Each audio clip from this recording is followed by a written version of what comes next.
Shen Yun is not all about Falun Gong performances, but we do have a couple of pieces where we do kind of put this on stage and bring awareness so that people can see what's been happening. And for me, it's personal because my aunt and my uncle in China, they were actually homeless for 10 years, all because they practiced Falun Gong and all because they just wanted to follow truth, compassion, and forbearance. What do you mean they were homeless? In China, you're not allowed to practice. You're not allowed to have. You cannot believe in Falun Gong. You can't follow these concepts, despite how good they are. And they live in this rural area, and somebody in their village found out that they had been secretly practicing, and the police came. Luckily, a friend of theirs warned them and told them, "Look, you got to go now. Forget everything. Just run." So they took some money. They took some like bare necessities, and they just got out of there 10 minutes before the police came. And you can't use your ID, you can't use credit cards because you're gonna get tracked. You can't use anything. So they had no set place to go for 10 years. They were just wandering the country, going from city to city, job to job, just trying to survive while still following up on keeping up with their faith and just surviving on a day-to-day basis. And that was it. So for me, doing that on stage to of course, to this fellow performer, to this fellow dancer who is portraying a little girl, it was kind of like I was doing that to them.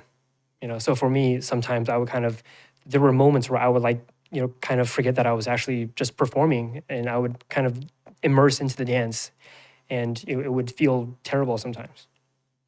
And you had to do it day in and day out. Yep, every single day. Tour.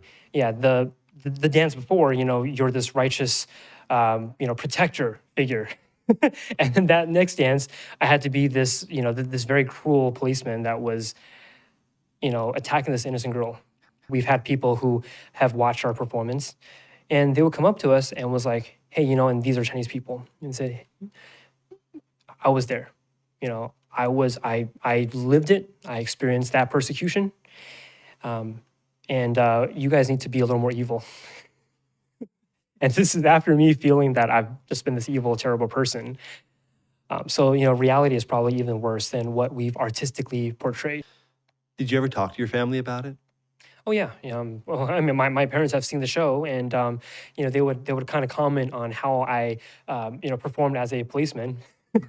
Did they think you were compelling? They did. I guess it's a compliment in some ways. And to them, they understood that they understand that this is just a performance, but of course, we have to make it compelling to really tell the story and to really push the message home. Why was it so important to have this depicted on stage? Really to bring awareness, because it's not just one or two people. You have over 100 million people practicing this, and what I'm portraying on stage has actually happened in various renditions to a lot of the people in China who practice this faith, and the mainstream media doesn't cover it.